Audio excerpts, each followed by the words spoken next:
Hey, check it out, it's Jan, 1/3 of MediaShinobi, and I'm gonna be reviewing the new anime series Owari no Seraph, episode 1 and 2, entitled The World of Blood Legacy and Humanity After the Fall. So to quickly summarize, the series revolves around the main character Yuichiro, or Yu for short, who is an orphan because his mother proclaimed him as a demon child and his father actually tried to kill him.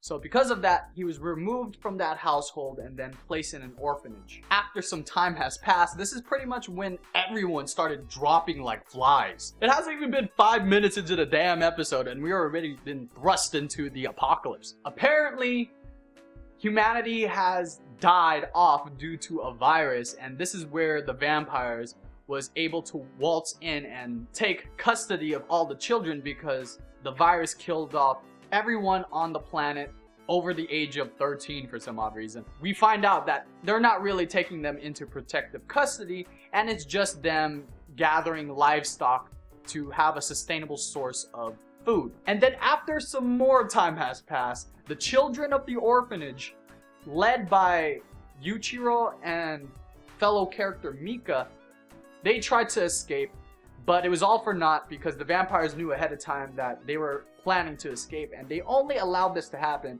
in order to get their hopes up, just to pretty much crush it. And then pretty much everyone was like slaughtered. These kids are 12 years old, so that was actually pretty horrific. Of course, Yuichiro was the only survivor that was able to escape, and then this is when he meets a new character named Guren, who is the sergeant of the Moon Demon Company, who are a group of individuals, basically the remnants of what is left of humanity that wants to reclaim the earth and wipe off all of the vampires off the face of the planet. And that pretty much wraps up the summary for both episodes. Now, before I really get into it, although the summary was more for episode 1 than episode 2, the reason is that episode 1 sets the foundation for the entirety of the series, while episode 2 was more of a soft introduction to Yuichiro in real time, because episode 2 takes place a couple of years later after episode 1, I believe 4 years. So we see Yuichiro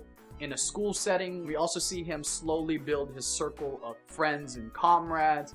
And, you know, despite his talent, and it's already been shown that he really knows how to hold his own, he is still unable to join the Demon Moon or Moon Demon Company because Guren believes that he still has a lot to learn. But to go straight into it, I mean, for the most part, I liked it.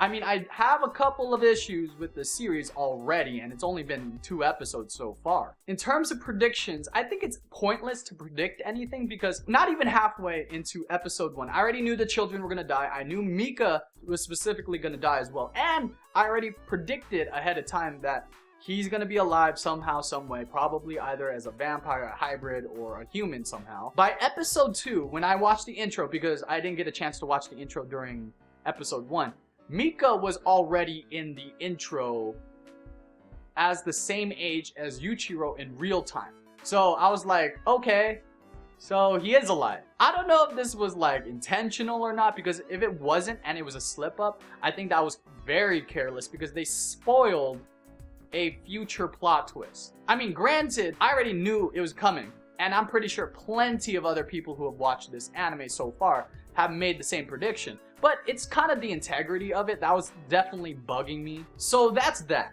But I still like it, don't get me wrong. And I am curious to see what kind of cursed weapon Yuichiro gets.